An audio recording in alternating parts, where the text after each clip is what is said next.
सोचो जिस डायरी में तुमने अपनी क्रश का नाम लिखा है और तुम किसी ब्लैक होल में डाल दो, तो क्या तुम्हारा सीक्रेट हमेशा के लिए गायब हो जाएगा? या यूनिवर्स में कोई भी चीज कभी पूरी तरह से खत्म ही नहीं होती? देखो, फिजिक्स के रूल कहते हैं कि यूनिवर्स में इंफॉर्मेशन कभी डिस्ट्रॉय ही नहीं होती।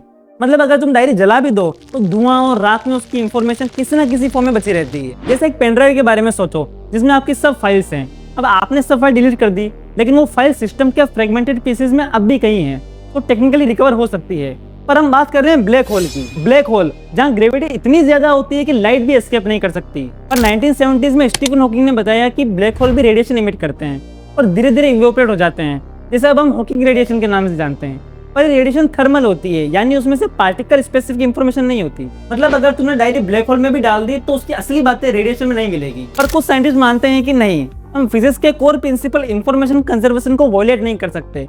कोई तो मैकेनिज्म जरूर होगा जिससे इंफॉर्मेशन वापस बाहर निकलती है। कुछ फिजिसिस्ट मानते हैं कि शायद इवेंट होरिजोन के अराउंड कुछ सॉफ्ट क्वांटम एक्साइटेशन हो सकते हैं, जैसे लो एनर्जी फोटॉन्स या ग्रेविटोस, जिसमें इंफॉर्मेशन स्टोर हो और जब ब्लैक होल इवोपरेट हो तो उसे लीक कर सकती है। क्योंकि देखो, अगर इंफॉर्मेशन सच में लॉस्ट हो जाएगी तो क्वांटम मैकेनिक्स का core principle unitary tree collapse हो जाएगा। यहाँ ये पैराडॉक्स हमें बताता है कि जनरल रिलेटिविटी और क्वांटम मैकेनिक्स दोनों एक साथ काम नहीं कर पा रहे हैं। इसके लिए हमें क्वांटम ग्रेविटी थ्योरी चाहिए, और अगर हम इसे सॉल्व कर लें तो हम ब्लैक होल के अंदर के डायनामिक्स, स्पेस टाइम स्ट्रक्चर और ओरिजिन ऑफ यूनिवर्स के बहुत बड़े सीक्रेट्स जान सकते हैं।